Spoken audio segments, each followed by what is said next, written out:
Asteroid of fear.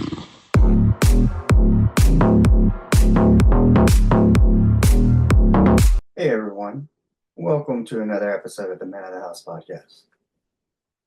Alright, we're going to try out a different angle here. Sporting the Waffle House t-shirt, going original OG Men of the House, Men of the Waffle House.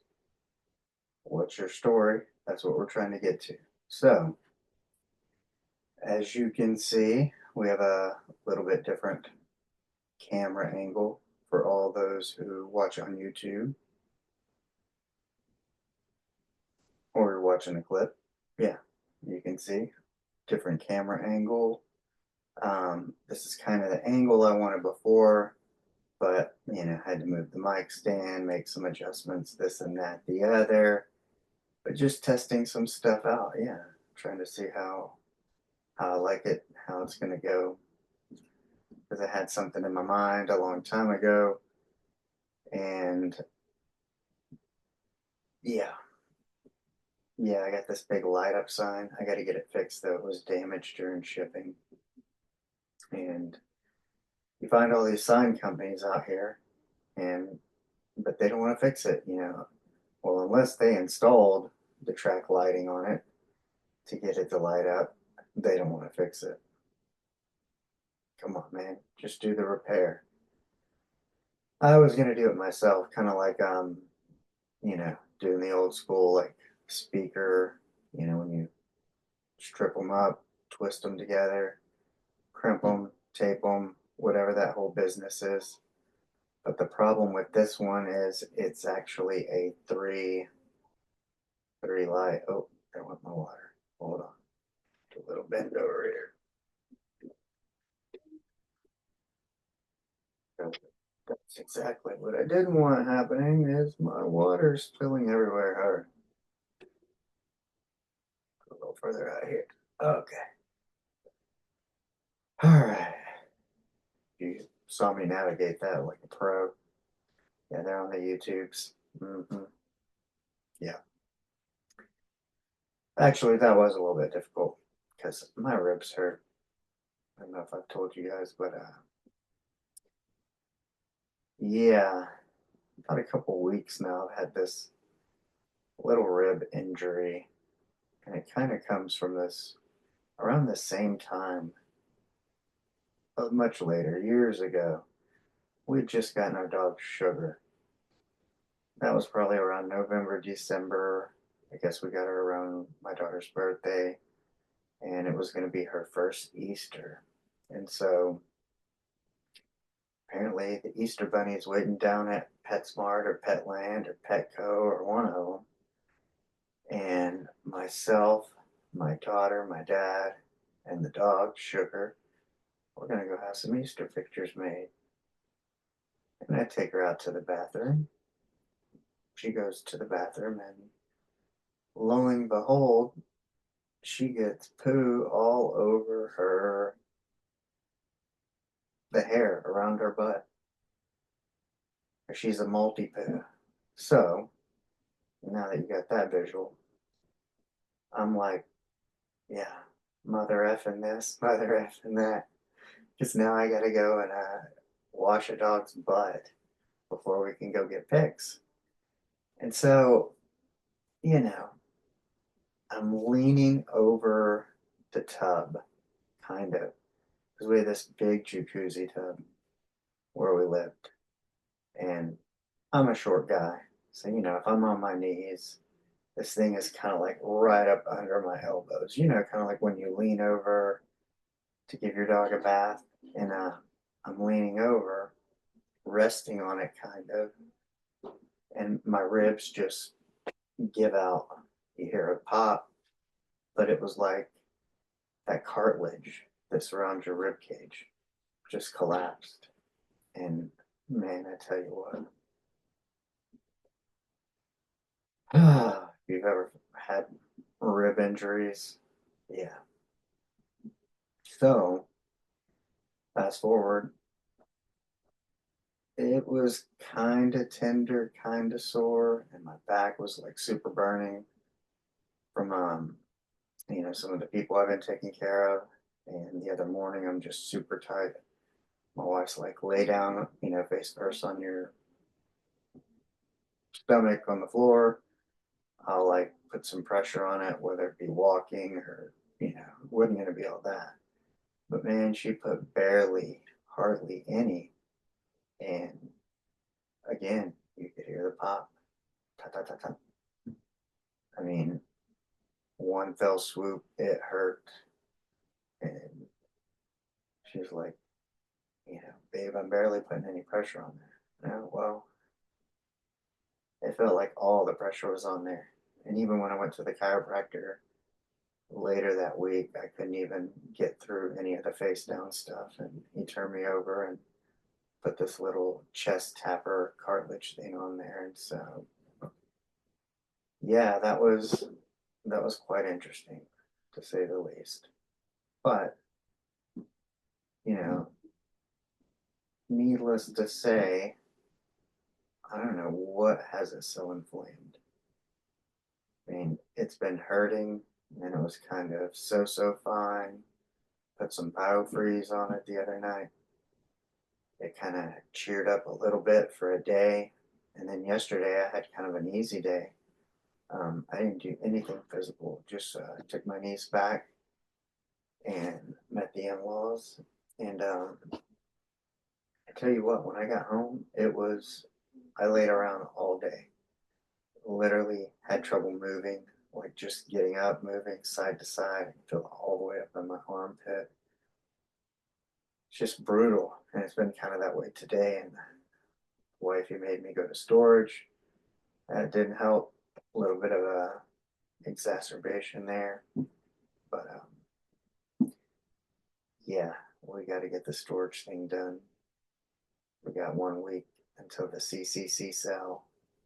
Um, I know I've mentioned it before, probably about the same time last year, or maybe in the fall. We do it twice a year, in the fall and the spring, but it's a chance to get rid of some clothes, some stuff, get to sell it all, consignment.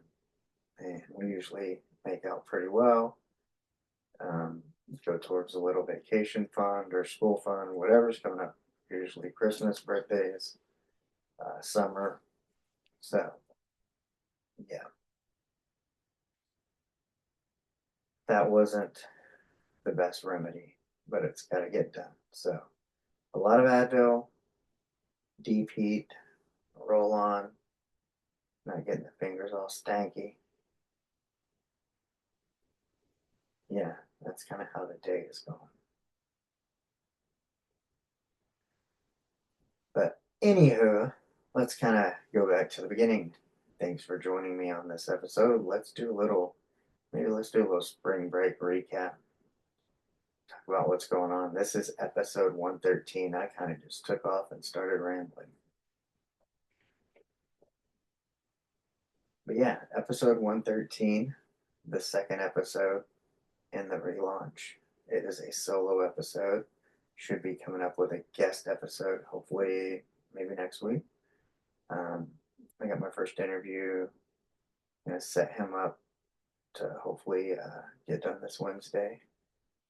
And so, yeah, kind of excited about that. But yeah, spring break was half of spring break was spring breaky. The other half was kind of working.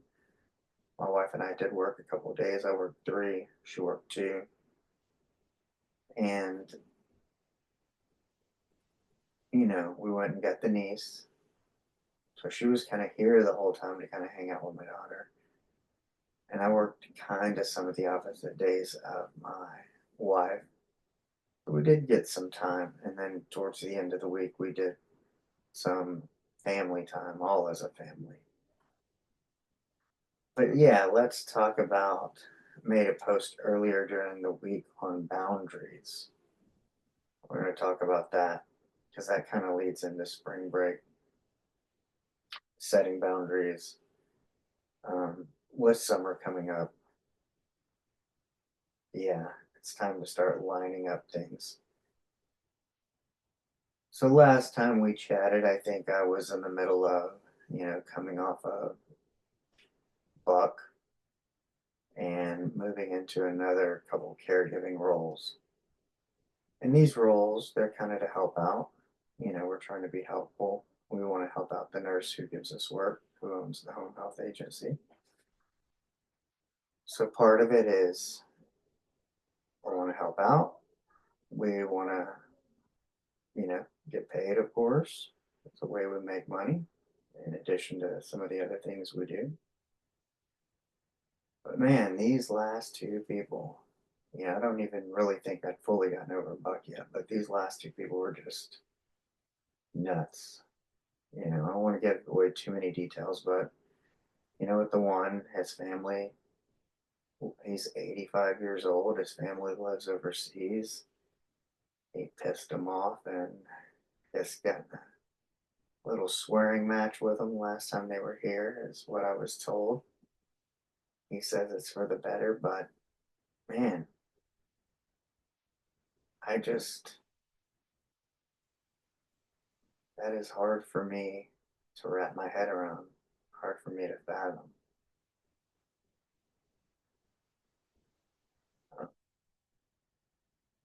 As I was laying in pain yesterday, and my wife was off with my daughter, I was alone. And it's like, what would that be like? Imagining that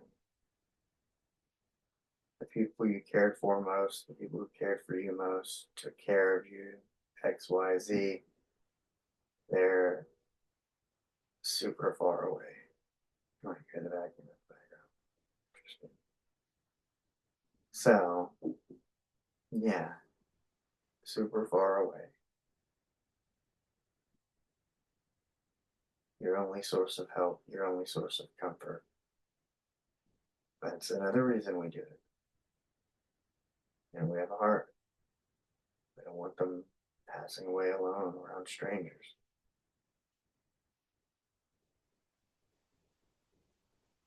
And our other gentleman, I really like him. I really wish I could continue to help him. But with the hours and the time, he's an early riser and it's a lot to make the commute, to be there, to get him up at 6:30, and then it kind of puts my wife and I in a jam on who's going to take our daughter. Like it requires an extra trip of us, if that makes sense. Both of us are then having to go to town. And then if my wife works local, I would normally just take my daughter. But now my wife would have to go to town, then come back, and then also arrive late. It's just not the best. It wasn't a feasible situation. Um, it kind of worked out temporarily, but it was really taking a toll. And I kind of knew it. And that is why I decided to set boundaries, you know, of understanding that I could no longer do it. It just wasn't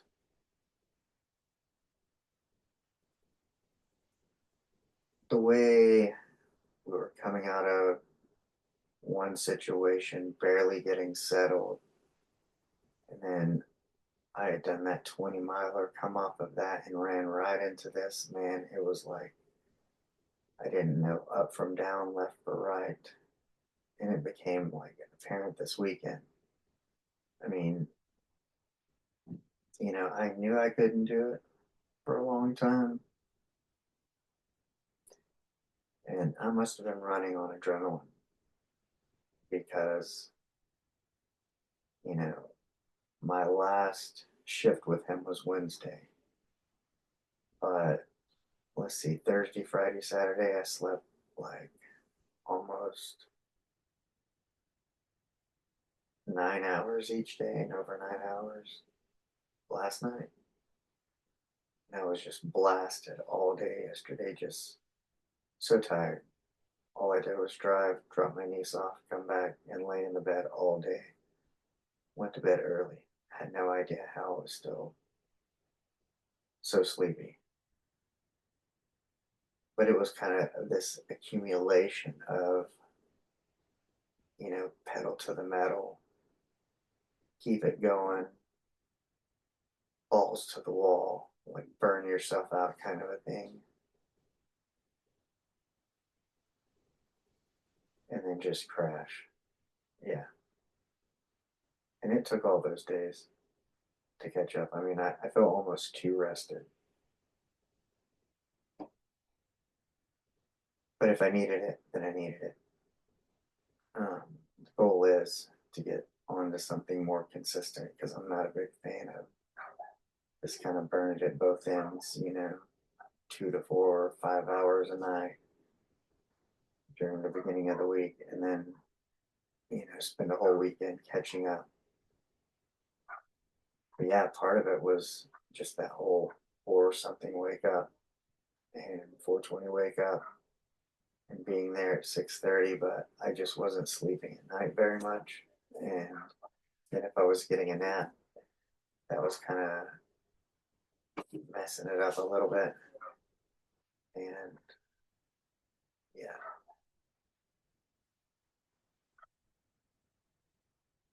yeah, the dog barking in the background. Welcome back. Welcome back to podcasting. Welcome back to regular podcasting. You can put the signs on the door. You can tell people you're recording. You can tell them, please, please, but no, the vacuum still goes off. The dog, I don't know that she understands, but of course, yeah, I'm a simple man. My routine's the same. I do like book club every Saturday at 11:30. It's on the calendar. I've probably been doing it 6, 7 months, but no matter what, someone will always forget that. Oh, yeah. Oh, yeah. I knew you did something every week, but not quite sure what that was. Yes, that's approaching 19 years of being together, too. Very, very super selective hearing with all the love, babe.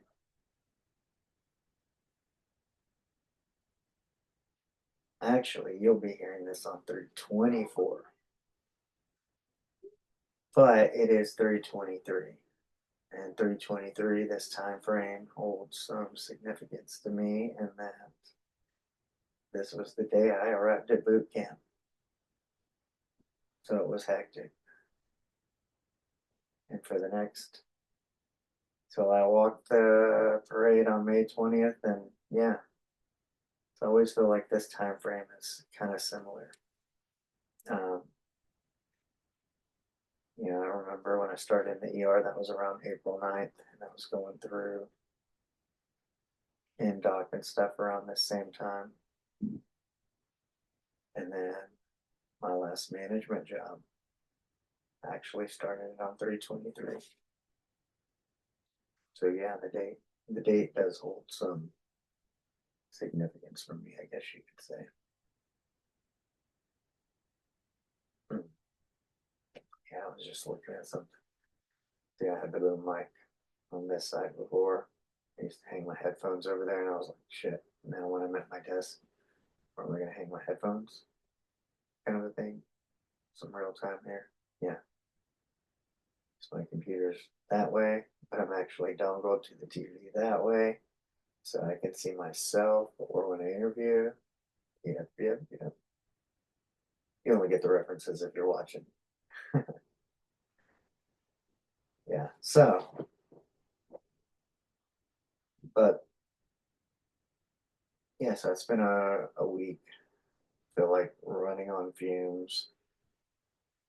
And then, I worked a longer shift Wednesday because that was my last one. And, the spouse of the person I watch had some things to do. So it was really to take care of her. And then it was time to spend time with family. And, this is kind of where the boundaries come in is, I know as a father, um, as parents, father, mother, as parents in general. when you just feel like you know you're not paying as much attention, or you haven't been paying as much attention, or as tuned in, or as dialed in as maybe you feel like you should be.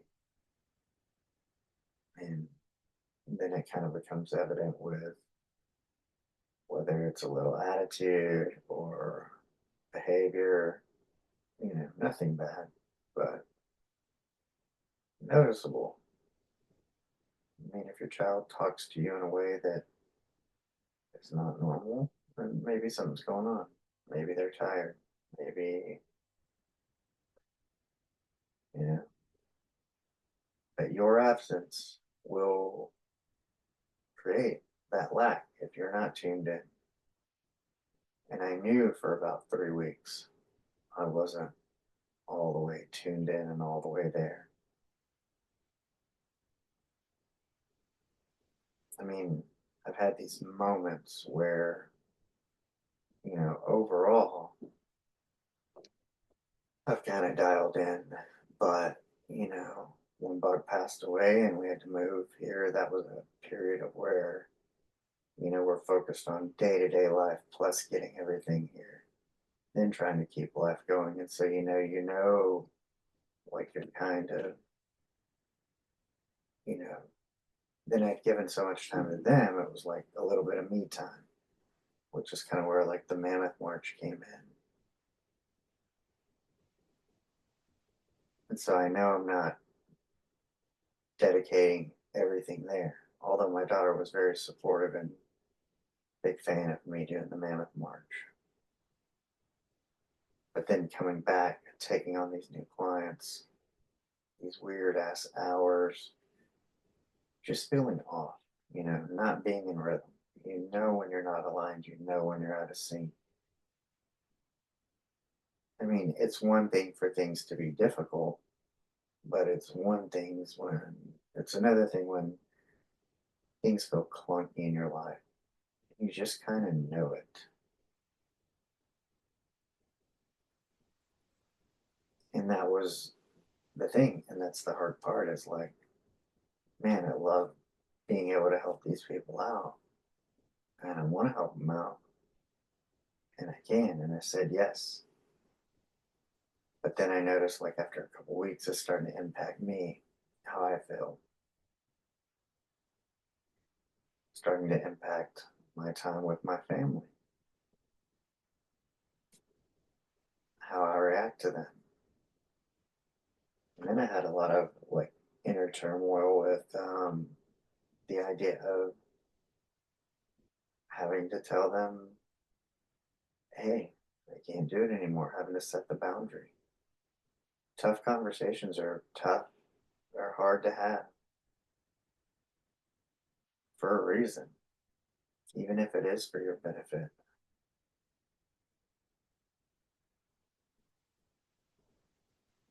Um, Anyone who's ever had to, whether you're a breakup or you're a manager, and you have, they're hard to have, they're hard to get the timing of it. Sometimes there's these factors that play in of, oh, they're super tired, or you can tell that now's not the best time to have it. But yeah, once I got those words out, I felt way better. And then, you know, kind of as the week went on, I'm going to connect all this together. You know, I could see that this was what needed to happen. This was the right thing to do. Because I could tell, the way my daughter answered me on a couple of things. Hmm, that's not normal, you know, but that's the price of my absence.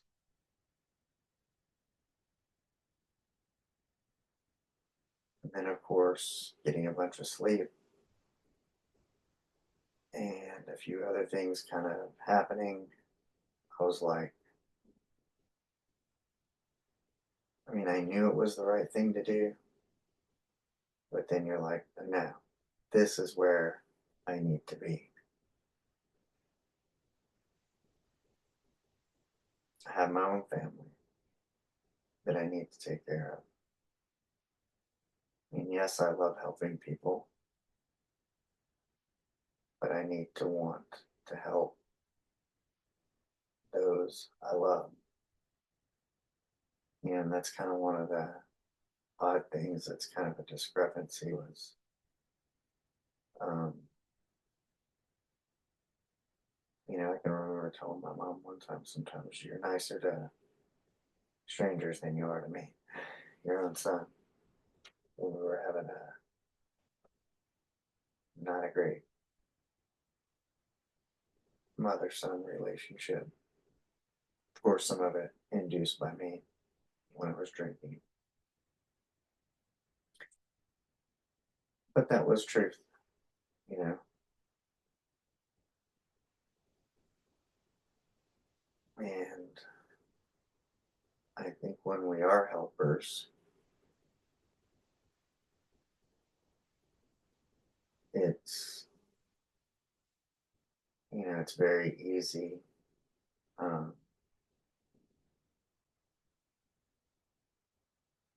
it's very easy to put our attention elsewhere, then we don't have to think about ourselves, if that makes sense. Sometimes we don't have to think about our own struggles. Um, and it was funny because I was having a little inner turmoil. And then when I was like, oh, I can see that my daughter needs a little TLC, a little bit of my presence, that I haven't been there the way I need to be the past couple of weeks. All of a sudden, worrying about myself was irrelevant. I needed to worry about her. Man, I was golden now. I don't have to fix any of my own shit. Now I have somebody else to worry about. And actually, that's not true, and that's part of it. That's part of the setting the boundaries because it's for yourself and for your family. It's real easy to get mixed up, I think, especially as fathers, caregivers, caretakers too, of putting ourselves last. But it's crucial. I would have been like a witch burning alive if I set myself on fire to keep all these other clients warm.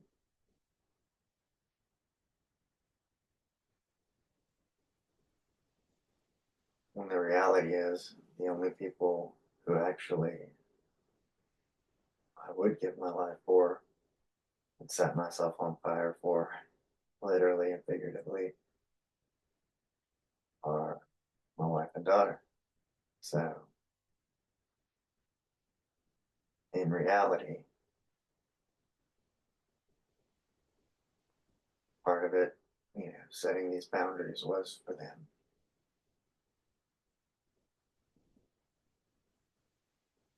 And I could 100% tell just from all the sleep I had. That was that was kind of the manifestation of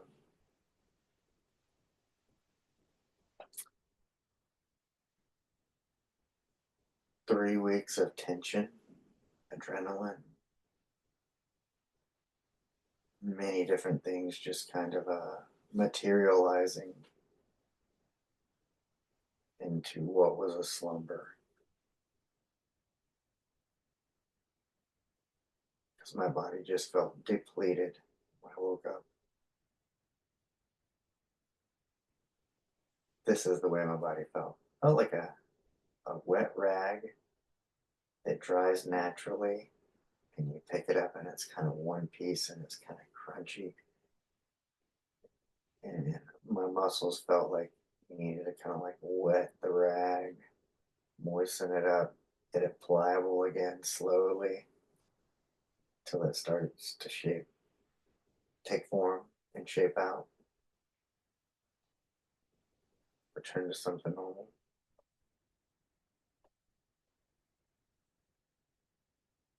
Yeah, rough feeling.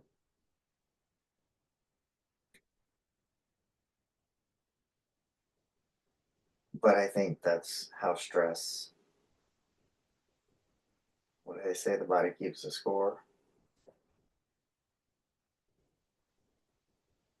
I 100% think all that shit you keep pent up, because I was probably done at week two, having to tell them, like, you know, you, you got yourself into this. Now you have to get yourself out of it, and you feel bad. You got yourself into it just because you said yes. How are you going to get yourself out of it? And you would think, we'll drink here.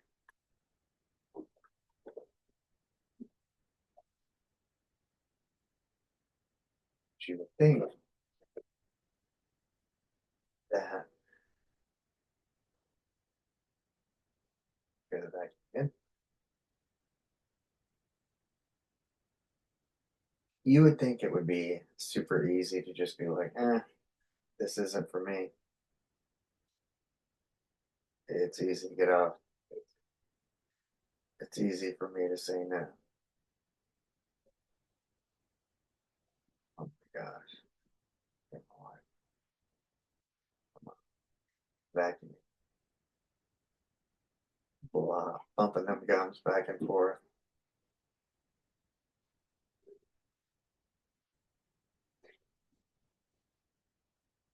Yeah, that kills my train of thought.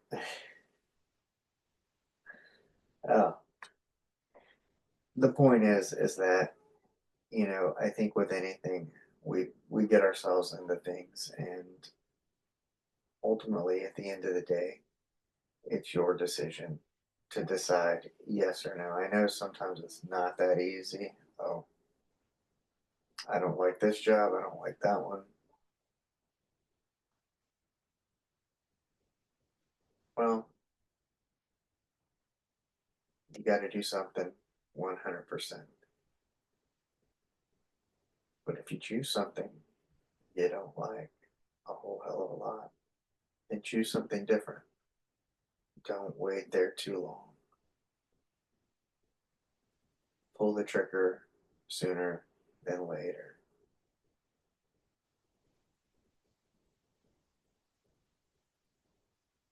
And that was kind of one of those things that was so weird to me of going, all I have to do is say I can't do this anymore. But it was a lot harder to tell someone no and quit. One, because I'm not a quitter, and I'm a people pleaser, and I have a bleeding heart.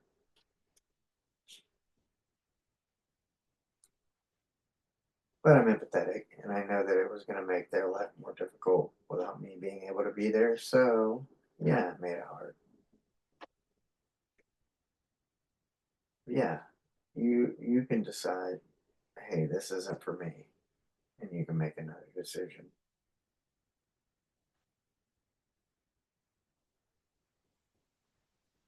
It's that easy, even though it doesn't seem like it sometimes.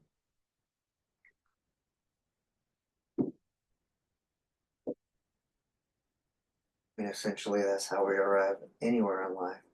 Is that we make decisions, and sometimes if we like where the decision took us, then we keep making decisions along that. And then eventually, until it's not good anymore, then you decide on something else, and so forth and so forth.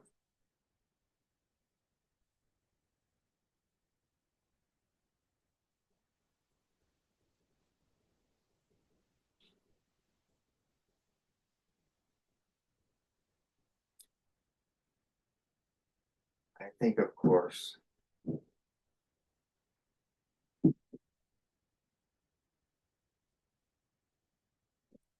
decide that I'm just going to play basketball or something or be able to dunk all of a sudden at 5'5". So you do have to make sure that you're still in the the appropriate arena you're deciding on, when you're making your decisions. But you know, you know what decisions are open to you and which ones are not. But yeah. Anyway, I feel I feel that was a my mind just kind of just blown and blown and boggled a little bit.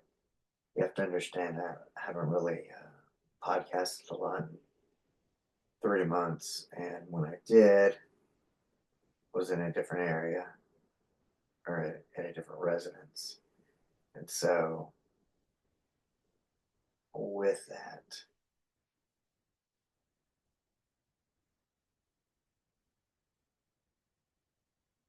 all the vacuuming, all the interruptions, has my mind jumbled. I wasn't sure what I was going to talk about either, other than boundaries, little spring break recap.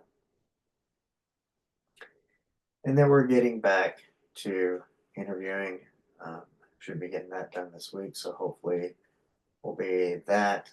But we are back to kind of ground zero, and it is time to rebuild. Spring break is done, those jobs are done. So I'm going to be looking for some sort of side hustle. Yeah, something to make some money while I podcast and work to do other things. So I am available for hire projects. Yeah, that's where choices come in. Is that one of the reasons I haven't gone back to a corporate job is because, like these last two clients, that where it just didn't fit. I need that ability to say, no, this does not work. This cannot work. Um, it doesn't align with what I want for my future.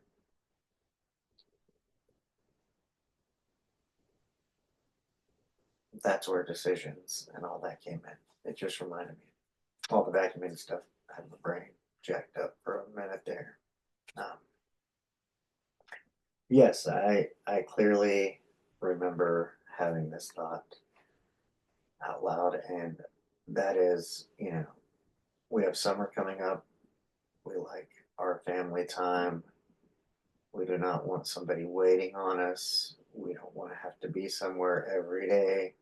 If we want to take 2 weeks vacation, we want to take 2 weeks vacation.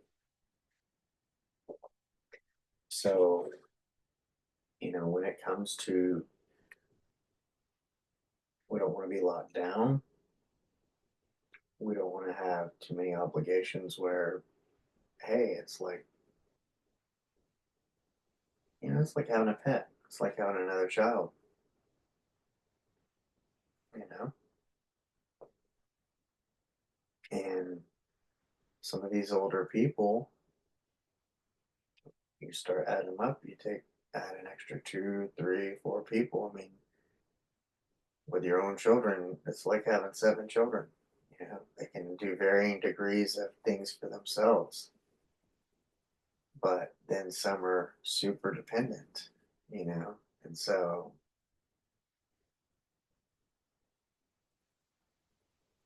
that's kind of why I choose to work as I do, meaning that if I like it, I'll continue to do it. If I don't, if it doesn't align, it creates too many pain points for myself or as it relates to my family, then I can scrap it and be done with it. So yes, I will do projects. I will work. I'm open to doing things for others for payment. However, um, I am not open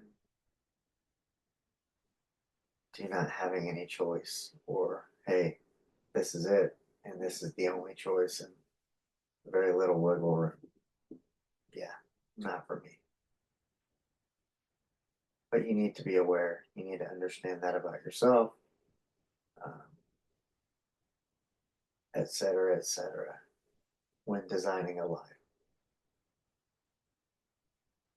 Figure out what's important to you, especially in the field you're going into, and understand those kinds of parameters, what they stand for, and what it means. It's taken me a long time to figure out that kind of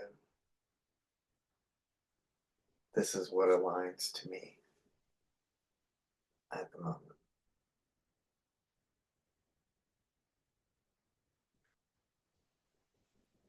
Do more of the things that you're excited about and that take you towards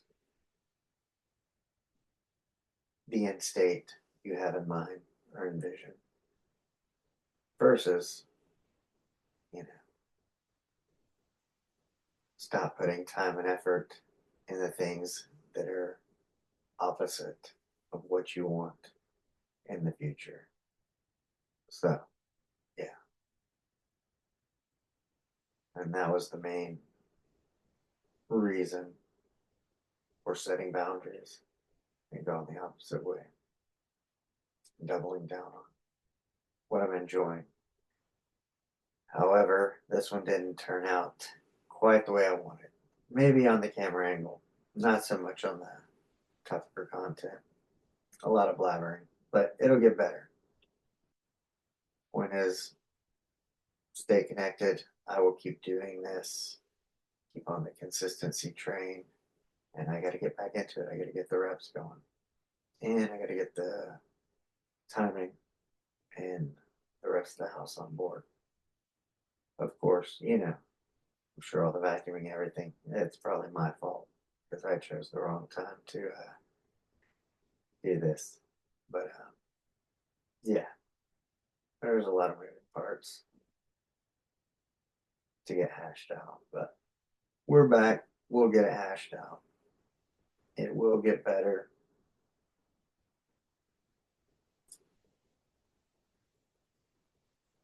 Wish I had something more.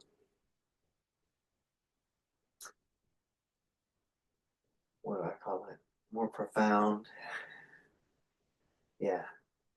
I wish I had a whole bunch of profound knowledge to drop right now, but I don't. I just feel like I'm kind of back at square one, ready to get this going. I thought last week was kind of square one, but yeah, I still had to offload the clients, catch up on sleep, and get back to square one. I was really at -1 last week. And now we're going to start moving forward. Start putting those interviews in the bank, start getting some good content, start changing lives, start having some enjoyable conversations. So, yeah. Until next time,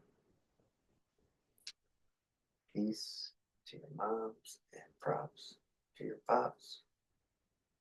Getting used to this sitting here. See, I have to use my journal over here to do the whole mousy thing over. But yeah. Oh boy. There we go. A one-man show over here doing all the technical stuff. Yeah. All right. Until next time. Peace out.